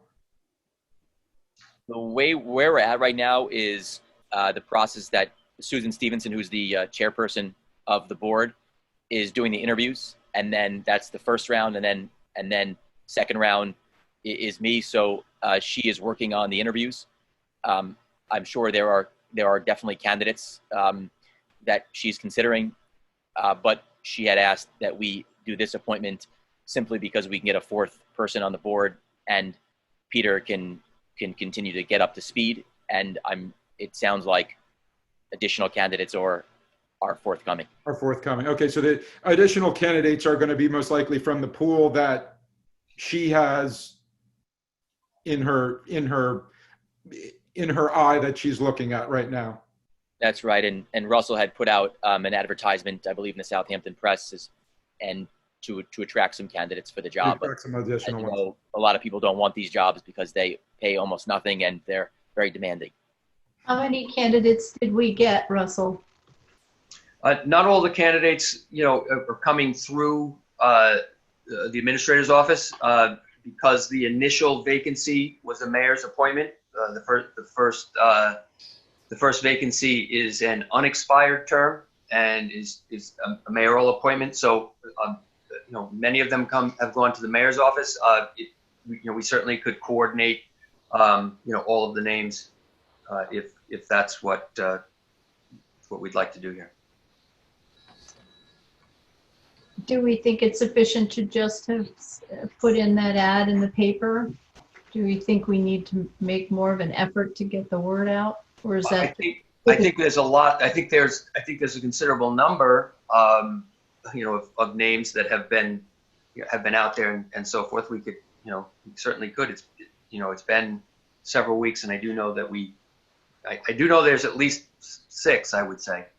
And that's including Mr. DeWitt? Yes, at least 6, including Mr. DeWitt. That's 5 more than I expected in this environment, quite honestly. So I'll take what I can get. So we got one. We got a bird in the hand. Let's do it, and let's worry about what we can get after, in my opinion. Mr. Mayor, there's no one that you're thinking of for your appointment, because yours is the next could just be an appointment on your end, correct? That's correct, but ultimately, I'd like to do it through board ratification and not do it unilaterally. So I'd like to bring that one up for the board regardless. Okay. All right. Thank you. Interviewed this candidate? Everyone's interviewed Mr. DeWitt? No, I have not. Okay. I know Susan. I'm fine with that. Yeah, Susan interviewed this candidate, and she's been wanting him for a long time. That's all I need to hear. That rises to the top out of everyone that she has interviewed. So I have no problem with him at all. Fine by me. I'm talking more about the process. I think very highly of Peter DeWitt personally. I'm just talking about the process. They have to work alongside them. If she recommends him, she's interviewed him, and they vetted him, I'm happy with that. I don't have to work alongside them directly. Is there alternates too? My understanding is that, Russell, maybe you can help me out. Do we have alternates for if something like this happens? We go down to 3. Isn't there something that was put in by another administration saying that there should be some alternates? So in case we get into a situation we're not in a pickle, for lack of a better word. Yeah, the village code was amended. We did. Yes. So where are we with that? So we don't have any right now. Correct. Well, are we going to look into that also? Because if some people are need to recuse themselves or, happen to, be away for an extensive period of time due to something that is out of their control, it makes sense that we do have that. And since we do have 6 people, wouldn't it be a pretty good idea to get a few of those interested in being alternates? I think that's a great idea. I think we want to try to move as fast as we can to get our candidates onto our boards. And then once that's done, alternates would be great. I think it's a great thing to do. It was recently, I think it was the prior administration had put that into place. Great idea.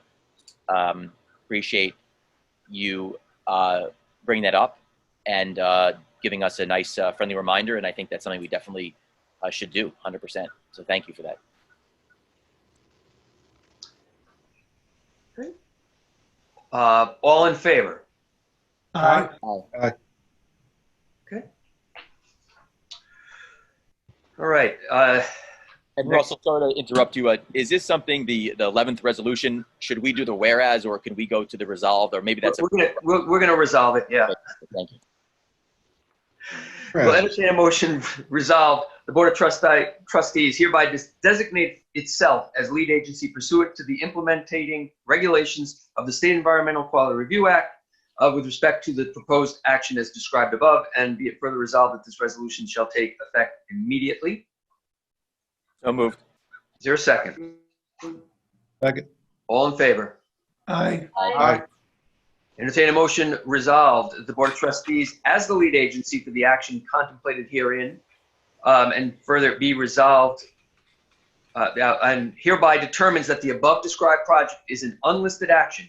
Further be it resolved that based upon the information contained in the short EAF and other relevant information before the trustees, the Board of Trustees as lead agency has adopted a negative declaration for the proposed action, and further be it resolved that this resolution shall take effect immediately. So moved. Second? Second. All in favor? Aye. Aye.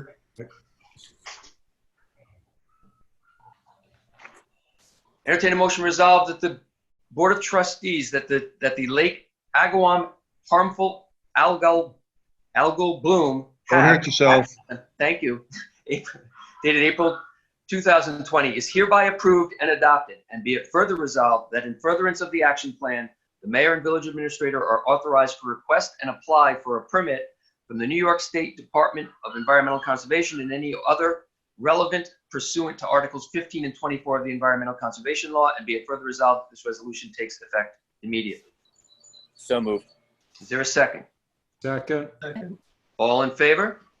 Aye. At this point, I'd like to add the resolutions we discussed earlier. Is there a motion to add resolutions to the agenda? So Motion. moved. Second? Second. All in favor? Aye. Aye. Entertain a motion, Mayor Warren. Mayor Warren makes a motion. Be it resolved, the Board of Trustees approves the following pay rates for village lifeguards, shown as listed below. Motion. Second. All in favor? Aye. Aye. Entertain a motion resolved, the Board of Trustees hereby directs that a public hearing be held at 6 p.m. prevailing time on Thursday, July 9th, 2020, on a local law amending the code of the Village of Southampton by adding a new chapter, vacant storefronts, and directs the village administrator to publish and post such notice. So moved. Second. Second. Did you want to have discussion here, Mayor? I could actually, we could let Assistant Village Attorney Alexandra Aldis George talk about this. She had been working on this legislation, so she can just quickly bring us up to speed. Okay, sure. Hi, everyone. I sent around a proposed draft. It is a simpler version of the one that had circulated late last fall, and essentially would require a storefront that is vacant for 30 days or more to have some sort of graphic, graphic in their window. We could pre-approve certain graphics of the village, and the rest would be approved by the village administrator. The law would require 25% of the window to be covered. Trustee Allen had raised a question about whether or not we should increase that. Lighting would be permitted. That was feedback that we had received in response to feedback that had been received by members of the artist community. They felt that the artwork or graphics would need light, and window screening would be prohibited, meaning the paper coverings that you see on some of the vacant storefronts right now that covers the entire window would be prohibited. This was an open question from the last time around, but I had gotten the sense that the board preferred leaving some open space, and that from a safety perspective, that would be preferred as well. So if you have any feedback, any revisions before this goes to a public hearing, I'd be happy to make changes. If not, we can leave it in its current form. Alexander, I have a question. I'm sorry I didn't get a chance to email it back, but regarding the paper, so one of the things I'd spoken about in previous meetings was that the brown paper wasn't something that a lot of people liked. However, there are some businesses that have put some other type of material that looks very similar. Alice and Olivia, it's almost like I don't know if you would call it a stencil of some sort. There was a few in the village that do that, and a couple of businesses right next to the former Rose Jeweler building. And they look really good. And there's some type of material, I don't know what it is. Those would be fine too, correct? I would have to take a look and see what it is exactly that they have, but under how it's currently drafted, no. Okay. Any sort of entire screening would be prohibited. It's really just requiring images. So if we were to look at some of the ones that are here, and they are very tasteful and they are done well, not taking up everything. Because we originally talked about having certain area of a border around that would be open, rather than, because right now a lot of the things that we talked about are going 3 feet back or 3 feet back and things like that, right? Right. Okay. So I think one of the things we talked about also is avoiding having the brown paper, but allowing some other ways where some businesses can do some interesting things. And if we look back to Palm Beach, which is one of the places we looked in the beginning, they did a lot of that also, the stenciling type of art and some other type of really creative things besides just what it is, pictures or paintings on. I mean, a combination of both I think would be really interesting and good to do also. So I think I have a couple pictures and maybe I'll send them to you in the next day or so you can take a look and find out more about that. So just in the way of clarification, you'd be looking to prohibit just straight brown or white. Yeah, right. I think but anything that's within a certain percentage that has some sort of graphic on it would be acceptable. Right. Okay. Some type of art displays, again, just a different way of, displaying art. Sure. Okay, thank you. Thank you, Counselor. And the other part is we're also allowing the sourcing of art through our historical archives. So we would have an array of art for existing stores to choose from. And those are lovely historical pictures of our Lake Agawam and other edifices. And then in addition to Mark's point, because I think it's a good first start, my personal opinion is if you own the building and you only want to be open 6 months out of the year, you just want to cover the whole thing up when you go or leave it bare. And we don't want it to be exposed and bare, right? That's the objective that we're trying to close. So the question is, if we have a minimum, and this is a question for the public, if we have a minimum of a 25% requirement in a window, is that sufficient, right? Meaning, will that look aesthetically pleasing?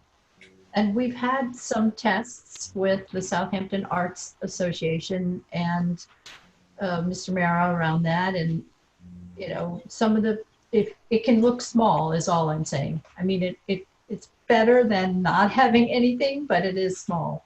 So that's my only comment. But good first start. Thank you. Would you want the minimum increased? I think that the community needs to kind of look at the legislation and walk around the village and say, hey, if I had this painting in here and that painting, I've talked to a lot of artists and some of them think, yeah, it's good. And some of them think, oh, it's small. And to them, the issue is more the lighting. So if, where their painting is, how people will see it. So, but we just want to make sure it looks pretty. I don't know another community that has a 25% limit, and I'm sure there are, but we saw a couple and it looked small, but that's my personal opinion. Okay. So I'll leave that language for now and let the community weigh in. Is that? Yeah. I think all these comments are good. And I just think that maybe we should, because we're going to have a public hearing, I'd like them to get on as part of the public record for the public hearing. So if any trustees or the mayor, certainly executive staff has any comments on the draft that's circulated and available to the public as part of this agenda tonight. Get them to Assistant Village Attorney Storch, and then we can have all these comments at the public hearing. So we'll come back to you with whatever we're hearing is what you're saying, in addition Yeah. to the public. Got it. Yeah, no, that's great. And then if any tweaks or changes need to be made as part of the public hearing, once that happens, we can do it there too. Okay. Well, we move forward with what we have, right? Because we have to start with something. Correct. With the understanding that we could, adapt it after the public hearing. Precisely. Thank you. So move Thank ahead you. with what we got there, Counselor. Okay, Storch. all in favor? Aye. I'll entertain a motion resolved that the Board of Trustees hereby authorizes the closing of Main Street and Jobs Lane to vehicular traffic for the purposes of expanding outdoor commerce on Friday and Saturday nights, beginning Saturday, June 27th, Main Street to Hampton and Jobs, Jobs Lane to O'Connell Drive, through July 4th for the hours of 5:30 p.m. to 11:30 p.m. So moved. Is there a second? Second. All in favor? Aye. Aye. Sorry, Mark. Should have been your second. Entertain a motion resolved that the Board of Trustees authorizes the mayor to enter into a contract with Paul Rogers for the purpose of architectural work for a grant application for Rogers Mansion, not to exceed $3,000. So moved. Second? Second. All in favor? Aye. Entertain a motion resolved, the Board of Trustees authorizes the mayor into a contract with Nelson Pope and Voorhees for environmental assistance on permit applications to the New York State DEC for wetlands and pesticide permits, not to exceed $8,000. So moved. There's a second. Second. All in favor? Aye. Was there a question? I'm sorry. Okay.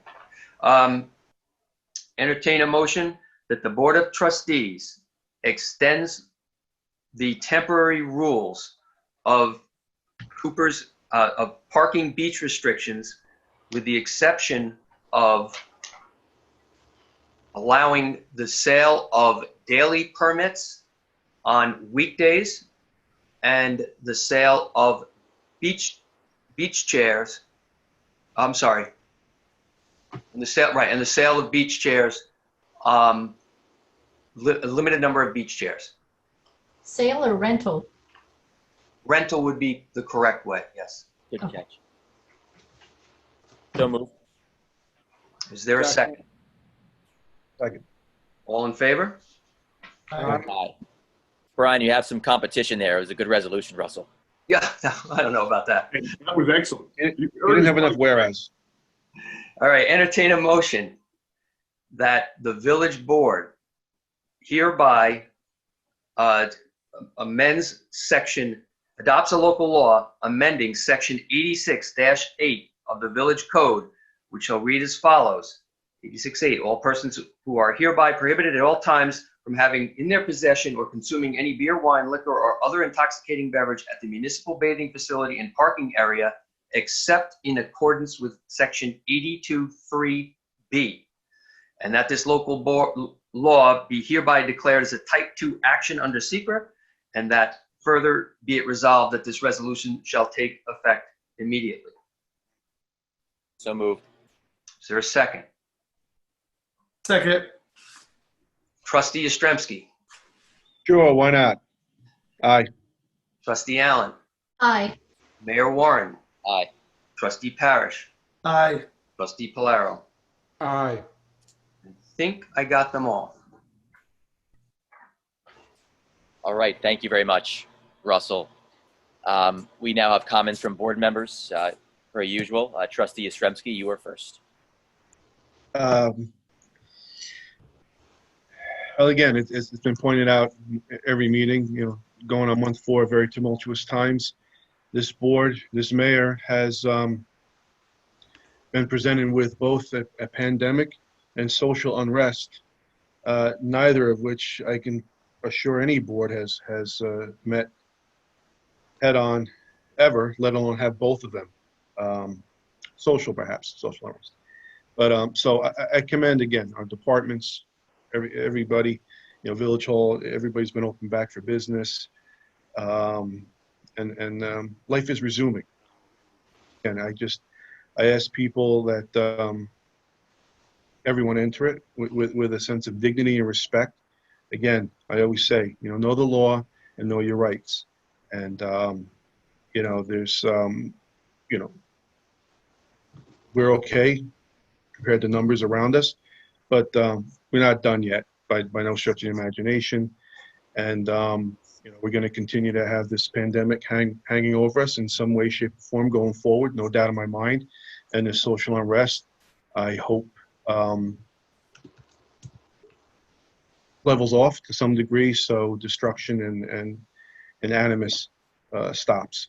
So, but again, I want to thank everybody on the board and certainly everybody who represents the village, all departments who thus far have, we've moved through it pretty well, and I hope that continues. Thank you very much, Trustee Yastrzemski. Well said. Trustee Allen.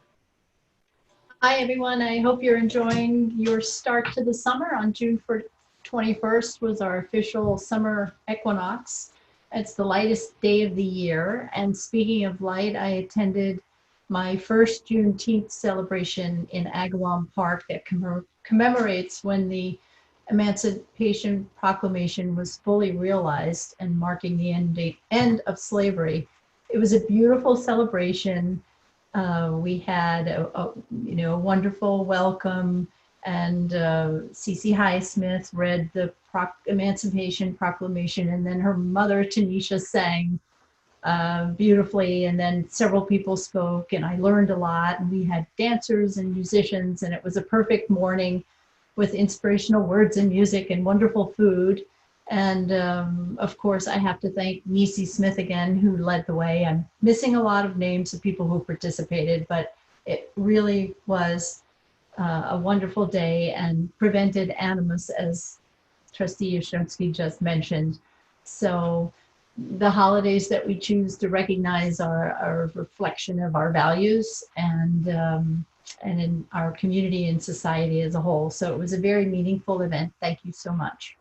And I think this past week, I don't remember the day exactly, Councillor Egan, but he recognized Juneteenth as a holiday for state employees, right?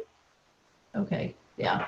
And I guess he's committed to supporting legislation to make that happen as a state holiday next year, but I just wanted to understand that. So anyway, the other good news is we are on track for entering phase 3 tomorrow. That means that our dining establishments can have up to 50% capacity exclusive of their own staff, and that's great. In addition, it allows a number of new businesses to open. Spas are one of them, tattoo parlors. I don't think we have any in the village, but you never know. I'm opening one up now. We do? I'm opening one up. Yeah, okay. We're missing that. Okay, we'll have to put that on the track. Timing's everything. So we've got a couple, new stores opening. I mean, a couple of new types of services being allowed to open, which is fantastic. And on that note, I also wanted to talk about how happy I am that our Business Revitalization Committee has supported us and is very eager for the pilot and has many, many good ideas. And also I wanted to thank Trustee Parrish for coming up with the catchy name for this first weekend closure. And I guess I'll let him tell you that. I also wanted to just mention that I forgot to thank Jen Messiano last time because she worked very hard over the weekend with Gary Gillespie and a number of other people. And Gary, I forgot to mention your name too, so I apologize, on the grant that we submitted. So hopefully some good news will come out of that. And I think that's all I had. I wanted to just thank Rob Coburn for his contributions and dedications to the board to everyone's point earlier, it's in many ways a lot of work. You don't get paid a lot of money. I'm not advertising this very well, am I? But it is great if you care about the village. So I really appreciate that. And oh yes, the last thing is we have a new youth committee, and it's headed by Kathy Bishop. She had a youth fair today in partnership with the Southampton Village History Museum. A number of teachers were there, and apparently almost 40 high school students showed up. I really want to thank all of our village businesses and organizations who have approached us and told us that they have opportunities for these students. As you can imagine, these students can't go anywhere this summer. There are no camps for them. It's been a really tough go. And we are looking for as many opportunities for our local community as we can get. And we're told these are, a great group, and they're eager to work this summer. So if any of you have any additional job opportunities that we didn't know about as of today, please reach out to, I guess the best person, Julie, would that be you? And you'll pass them on to Kathy Bishop? Sorry to put you on the spot. Sure, no problem. Of course, Julie, there you go. Yes, and thank you, and have a great 4th of July, everyone. Thank you very much for that. Well said. Trustee Parrish. Yeah, good evening, and thanks for tuning in tonight for another Zoom meeting. And I just want to thank Rob Coburn off the bat right away. Also, thank you for your dedication to the ARB, and we appreciate the time that you put in. Also, as we get ready for phase 3, we're going to start seeing people again in our dining establishments, and I'm looking forward to it. I'm looking forward to seeing people I haven't seen in close to 4 months now, and I'm also looking forward to seeing how this moves forward. The outside dining has been very good. I've even put tables outside myself for the first time in 63 years. So, change does happen rather slowly though sometimes. However, it has brought a sense of engagement. It has brought a sense of interest. So that's good. One of the things I am really looking forward to is actually relearning my business. I learned how to do a business during COVID, a totally different way than I was used to. And now as I come back out, I got to relearn, the business I had before. So I knew this, I've come out of this a better businessman. And I think that most of us, like Rich said earlier, we've been coming out of this, we've gotten a lot of, excuse me, uppercuts, left hooks and things like that really put us in a different situation at times. But I feel pretty good coming out of this, and where, I stand personally, and I know each of you feel the same way about yourselves, and the people out there that are watching, I'm sure we've all learned something out of this. So let's keep going forward. Let's, be smart.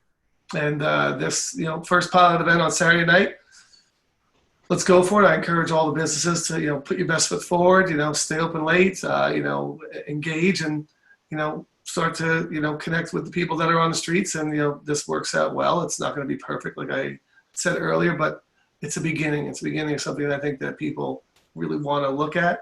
It can take off from there. And lastly,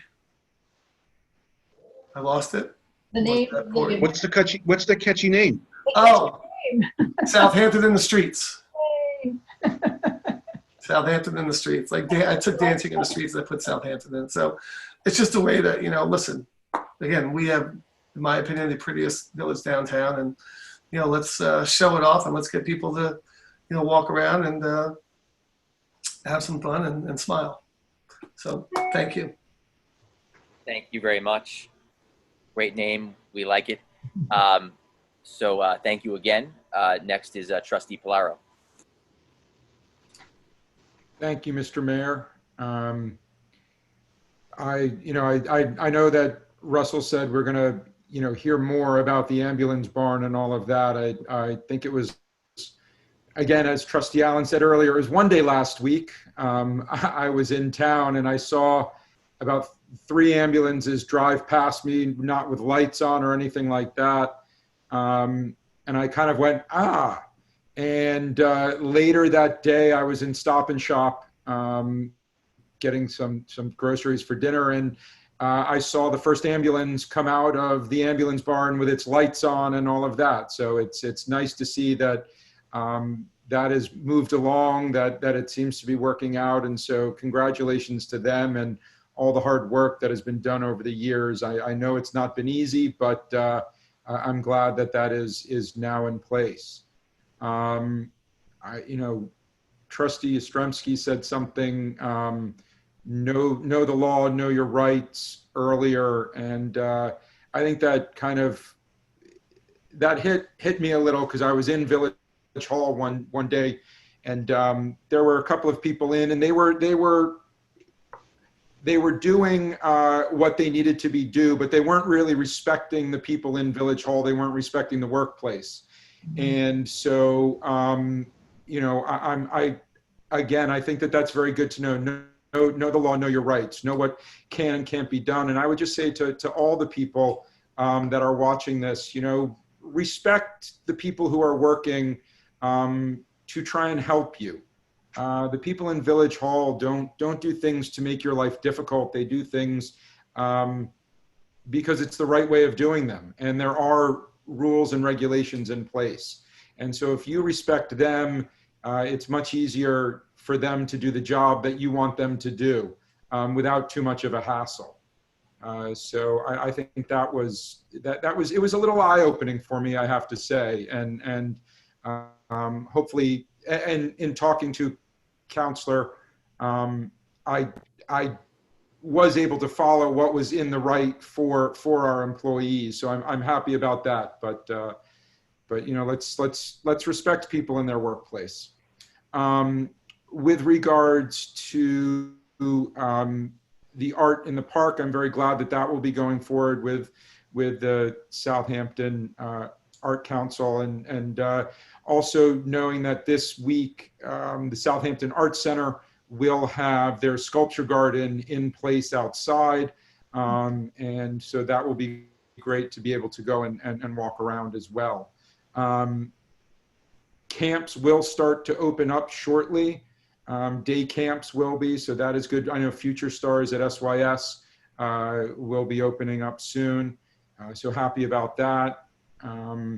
Again, allowing kids to go and to spend time, and also give them an opportunity to potentially work. So that really is about all I have. I do want to thank Mr. Coburn as well for all his hard work on the ARB. And then, yes, seeing how we don't have another meeting before 4th of July. Happy 4th of July to everyone. Thank you very much, Trustee Polaro.